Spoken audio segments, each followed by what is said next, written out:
Morning વિદ્યાર્થી મિત્રો, જે રીતે આપણે લાસ્ટ વિડીયોની અંદર સિમ્પલ પ્રેઝન્ટ ટેન્સ જોયું હતું, બરાબર ને? સિમ્પલ પ્રેઝન્ટ ટેન્સની માહિતી આપી હતી. એ સિમ્પલ પ્રેઝન્ટ ટેન્સ એટલે કે સાદો વર્તમાનકાળની અંદર આજે આપણે WH પ્રશ્ન શબ્દ કે જેવા કે what, who, when, where, why, which, how long, બરાબર ને? કે જેની અંદર તમને આગળ સમજાવેલું પણ હતું કે વોટ એટલે શું, હુ એટલે કોણ, વેન એટલે ક્યારે, કયા સમયે, વેર એટલે ક્યાં, કઈ જગ્યાએ, વાય એટલે શા માટે, વિચ એટલે કયું, અને હાઉ લોંગ એટલે ક્યાં સુધી, બરાબર ને? તો આ રીતે આપણે રિવિઝન કરેલું હતું, પણ આપણે એક વખત પાછું ફરીથી જોઈ લઈએ કે સાદા વર્તમાન કાળમાં પ્રશ્નાર્થ વાક્ય બનાવતી વખતે વાક્ય રચના નીચે મુજબ છે. તો કઈ વાક્ય રચના છે? તો કે જો WH પ્રશ્ન શબ્દ હોય ને, એટલે WH ક્વેશ્ચન, બરાબર, કયા તો કે આ જે who, what, when, where, why, which, how long, એ બધા આપણે શું કહેવાય બાળકો? તો કે WH ક્વેશ્ચન કહેવાય. તો WH ક્વેશ્ચન, ત્યાર પછી આપણે શું મૂકવાનું? તો કે ડુ કે ડઝ મૂકવાનું, ત્યાર પછી કર્તા મૂકવાનું, ને ત્યાર પછી ક્રિયાપદનું મૂળ રૂપ મૂકવાનું. એટલે WH ક્વેશ્ચન પ્લસ ડુ કે ડઝ પ્લસ કર્તા પ્લસ ક્રિયાપદનું મૂળ રૂપ, બરાબર. હવે જ્યારે હુથી બનતા પ્રશ્ન વાક્યમાં સહાયકારી ક્રિયાપદ હેલ્પિંગ વર્બ ડુ કે ડઝનો ઉપયોગ થતો નથી. એટલે શું કહેવા માંગે છે કે જો પ્રશ્ન શબ્દ હુથી શરૂ થતો હોય ને બાળકો, તો આપણે હેલ્પિંગ વર્બ્સ તરીકે જે બીજા WH ક્વેશ્ચનની અંદર કેમ આપણે ડુ કે ડઝનો ઉપયોગ કરીએ, પણ એવું કરવાનું નથી, બરાબર ને? ડાયરેક્ટ કર્તાની નીચે હું મૂકીને બેઠો પ્રશ્ન આપણે બનાવવાનો રહેશે. ખ્યાલ આવ્યો ને? એવી રીતે વિચથી જ્યારે આપણે પ્રશ્ન બનાવીએ ને, તો વિચથી બનતા પ્રશ્ન વાક્યમાં આપણે વિચ પછી આપણે જેના વિશે પ્રશ્ન પૂછવો હોય ને તે નાઉન આવે છે, એ ત્યાર પછી આપણે ડુ કે ડઝનો ઉપયોગ કરવાનો. એટલે કયું વસ્તુ, બરાબર ને? તો તે મૂકીને પછી આપણે ડુ કે ડઝનો ઉપયોગ કરવાનો, બરાબર? એ રીતનું આપણે જોયેલું હતું ને થોડા આપણે એક્ઝામ્પલ જોયા હતા વિચના, હુના, બરાબર. દાખલા તરીકે વિચનું હોય તો કંઈ ડિફરન્ટ હોય તો વિચ પછી નાઉન, પછી ડુ કે ડઝ, પછી કર્તા ને પછી ક્રિયાપદનું મૂળ રૂપ આવે, બરાબર. હુ હોય તો ડાયરેક્ટ જ અ વોચમેન ગાર્ડ્સ ધ હોમ, તો હુ ગાર્ડ્સ ધ હોમ, બરાબર ને? આ હું વડે પ્રશ્ન બન્યો. તેવી રીતે વેરથી પ્રશ્ન બનાવવો હોય તો the ants live in ant hill, where do the ants live. Okay બાળકો, તો આ રીતે જ્યારે આપણે છે ને તે ડિફરન્સ શેમાં રહ્યો? તો કે હુ વડે પ્રશ્ન પૂછવાથી અને વિચ વડે પ્રશ્ન પૂછવાનો, તો એમાં થોડોક ડિફરન્સ રહ્યો. બાકી બધાની અંદર આપણે કઈ પેટર્નથી ચાલવાનું? તો આપણે આ પેટર્નથી ચાલવાનું કે WH ક્વેશ્ચન પ્લસ ડુ કે ડઝ પ્લસ કર્તા પ્લસ ક્રિયાપદનું મૂળ રૂપ, બરાબર ને? ખ્યાલ આવી ગયો ને? તો ચાલો બાળકો, હવે આપણે એક્સરસાઇઝ કરીએ, બરાબર. ચાલો એક્સરસાઇઝ કરીએ આપણે કે make the questions using the question words given in the bracket. બ્રેકેટની અંદર તમને લોકોને ક્વેશ્ચન શબ્દ આપેલો છે, પ્રશ્ન શબ્દ આપેલો છે, તો તેનો ઉપયોગ કરીને આપણે ત્યાર પછી બનાવવાનું છે. Soldiers use rifles and machine guns to protect us. Who, what, why, બરાબર. Soldiers use rifles and machine guns to protect us. પહેલાં તો હુ વડે પ્રશ્ન બનાવવાનો છે. જે આગળ મેં તમને કીધું કે હુ વડે જ્યારે પ્રશ્ન બનાવે ને, તો કર્તાની નીચે આપણે હુ મૂકીને બેઠું વાક્ય લખવાનું, બરાબર. Who use rifles and machine guns to protect us, બરાબર ને? કોણ વાપરે છે? તો કે સોલ્જર્સ, બરાબર. ત્યાર પછી વોટથી પ્રશ્ન પૂછવાનો, શું વાપરે છે, બરાબર. એટલે કે વોટ ડુ, પ્રશ્ન શબ્દ આવ્યો, ત્યાર પછી ડુ કે ડઝનો ઉપયોગ કરવાનો. તો કે જો આપણું કર્તા જો બહુવચનમાં હોય ને, તો ડુનો ઉપયોગ કરવાનો. કર્તા જો એક વચનમાં હોય તો ડઝનો ઉપયોગ કરવાનો, કે જે મેં તમને ક્લાસમાં વારંવાર કીધું જ છે, અને તેને આપણે ફોલો કરવાનું છે. અહીંયા સોલ્જર્સ છે, એટલે આપણે એ શેનો ઉપયોગ કરવાનો બાળકો? ડુનો ઉપયોગ કરવાનો. એટલે what do soldier use to protect us. આપણને રક્ષા કરવા માટે સોલ્જર્સ શું કરે છે, બરાબર? શું વાપરે છે? આવ્યો ને?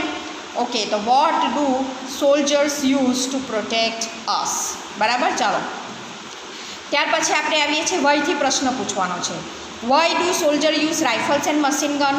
તે રાઇફલ અને મશીન ગન સોલ્જર શા માટે વાપરે છે? Y do soldiers use rifles and machine gun. તમને ખ્યાલ આવી ગયો ને બાળકો? ખૂબ ઇઝી છે, ધ્યાન આપશો તો તમને આવડી જશે. Soldiers use rifles and machine gun to protect us. પહેલાં આપણે હુથી પ્રશ્ન બનાવવાનો. તમને ખ્યાલ જ છે કે જ્યારે હુથી પ્રશ્ન બનાવે એટલે સોલ્જર્સની જગ્યાએ આપણે હુ મૂકીને બેઠું સેન્ટેન્સ લખી દેવાનું, એટલે પાછળ ક્વેશ્ચન માર્ક કરવાનો. બાળકો ખાસ ધ્યાન રાખે, ક્વેશ્ચન માર્ક તમારે કરવો જ પડશે. જો તમે ક્વેશ્ચન માર્ક નહીં કરશો તો તમારા હાફ માર્ક્સ કટ થઈ જશે. એટલે who use rifles and machine guns to protect us question mark. ત્યાર પછી આપણે પ્રશ્ન વોટથી બનાવવાનો છે. What do soldiers use to protect us? Why do soldiers use rifles and machine gun? ચાલો હવે આગળ આપણે જોઈએ આગળના સેન્ટેન્સમાં શું છે. The lion lives in a den. Who અને વેર એ બંનેથી પ્રશ્ન પૂછવાનો છે. The lion lives in a den. પહેલાં તો આપણે હુથી પ્રશ્ન પૂછ્યો, તો એમાં આપણે તમને કીધું જ છે કે જ્યારે હુથી પ્રશ્ન પૂછવાનો હોય ત્યારે કર્તાની નીચે હું મૂકીને બેઠું સેન્ટેન્સ લખવાનું. તો who lives in a den? Who lives in a den? ખ્યાલ આવી ગયો ને? અને where does the lion live? અને જ્યારે વેરથી પ્રશ્ન પૂછવાનો તો આપણે જે WH ક્વેશ્ચનની આપણે જે છે ને પેટર્ન છે ને કે પહેલાં વેર મૂકવાનું, ત્યાર પછી ડુ કે ડઝ મૂકવાનો, પછી કરતા મૂકવાનો, તે જ રીતે આપણે થયું. તે જ રીતે આપણે અહીંયા ફોલો કરીએ. Where does the lion live? ખ્યાલ આવ્યો ને? હુ બધે પ્રશ્ન ખૂબ જ ઇઝી છે. પહેલાં હું કર્તાની નીચે હું મૂકીને આપણે બેઠું સેન્ટેન્સ મૂકીને ક્વેશ્ચન માર્ક કરી દેવાનો. Who lives in a den? Question mark. And where does the lion live? Question mark. ખ્યાલ આવ્યો ને? ચાલો હવે આગળ. Shiv drinks tea around 8 AM.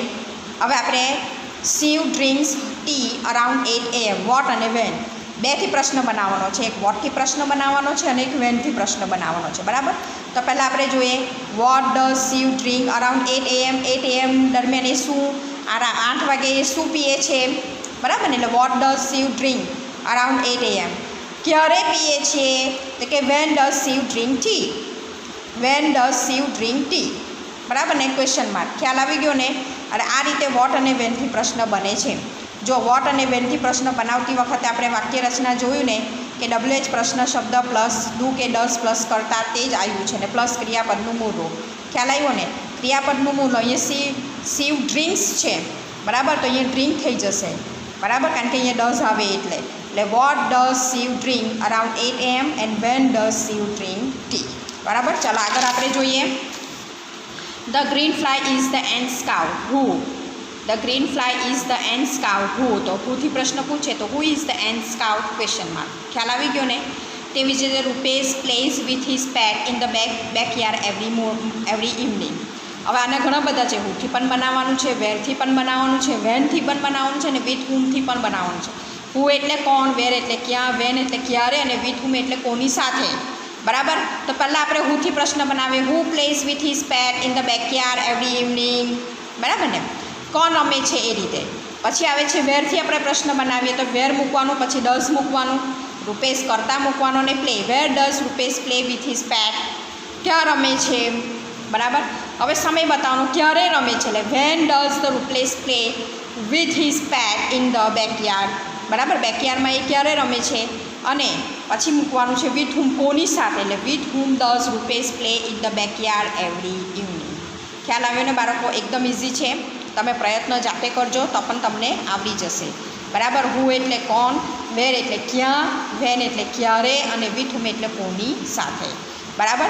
ચાલો હવે આગળ. The elephant lives for about 70 years. 70 વર્ષ સુધી રહે છે. How long? કેટલું? તો કે how long does the elephant live? તેવી રીતે જોયું આપણે હાઉ લોંગ પ્લસ ડુ કે ડઝ. અહીંયા એલિફન્ટ છે. સબ્જેક્ટ કયો છે તો કે સબ્જેક્ટ એલિફન્ટ સિંગ્યુલર છે એટલે ડઝ મૂક્યું. બરાબર? અને લીવ ક્રિયાપદનું મૂળ રૂપ એટલે live. How long does the elephant live? આગળ. The ants use their fillers to talk to each other. બરાબર? વોટથી જ બનાવવાનું છે. અહીંયા એન્ડ્સ છે એટલે આપણે અહીંયા ડુ મૂક્યું. What do the ants use to talk to each other? બરાબર? ચાલો આગળ આપણે ફરીથી જોઈએ છે કે Deviben goes to the vegetable market at 9 AM every day to buy vegetables. તો હુ, વેર, વેન અને વાય. બરાબર? તો who goes to the vegetables market at 9 AM every day to buy vegetable? કોણ જાય છે? બરાબર ને? એટલે દેવીબેન. તો મેં તમને કીધું છે કે જ્યારે હુ વડે પ્રશ્ન બનાવવાનો હોય ને ત્યારે હુ વડે તો કર્તાની નીચે હું મૂકીને બેઠું સેન્ટેન્સ મૂકીને પાછળ ક્વેશ્ચન માર્ક મૂકી દેવાનો. ખ્યાલ આવ્યો? ચાલો. Where does Deviben go to buy vegetables? બરાબર ને? ક્યાં જાય છે? Where does Deviben go to buy vegetables? શાકભાજી ખરીદવા માટે ક્યાં જાય છે? When does Deviben go to the vegetable market to buy vegetables? ક્યારે જાય છે? When does Deviben go to the vegetable market to buy vegetables? ખ્યાલ આવ્યો ને બાળકો? અને શા માટે જાય છે? Why does Deviben go to the vegetable market at 9 AM every day 9 વાગ્યે વેજીટેબલ માર્કેટમાં શા માટે જાય છે? દેવીબેન શા માટે જાય છે? એટલે why does Deviben go to the vegetables market at 9 AM every day. બાળકો, હવે આ રીતે આપણે એક્સરસાઇઝ કરી, તેમાં મેં થોડાક તમને લોકોને હોમવર્કમાં આપેલા છે જે તમારે ફરજિયાત કરવાના છે. The grubs live in a nursery, doctor Bhavin Chaudhary visit Sardar Patel hospital every Monday and Tuesday. તો હું અને વેનથી પ્રશ્ન બનાવવાનો, તમારે જાતે પ્રયત્ન કરજો, આવડશે જ. The Gujarat queen depart from Ahmedabad station at 6 PM, બરાબર. અને farmers of south Gujarat go sugar cane what. આ રીતે તમારે પ્રશ્ન 3-4 છે જે આપણે ફરીથી જ્યારે બીજો વિડીયો આવશે ને ત્યારે હું તમને સોલ્યુશન પણ આપી દઈશ. Thank you. આ બાળકો તમારે આ નોટબુકમાં લખવાનું રહેશે, બરાબર. અને આ એક્સરસાઇઝ તમારે લખવાની રહેશે નોટબુકમાં, અને આમાંથી તમને લોકોને ગ્રામરમાં પૂછાશે, એટલે પ્લીઝ તમારી નોટબુક કમ્પ્લીટ રાખજો. Thank you.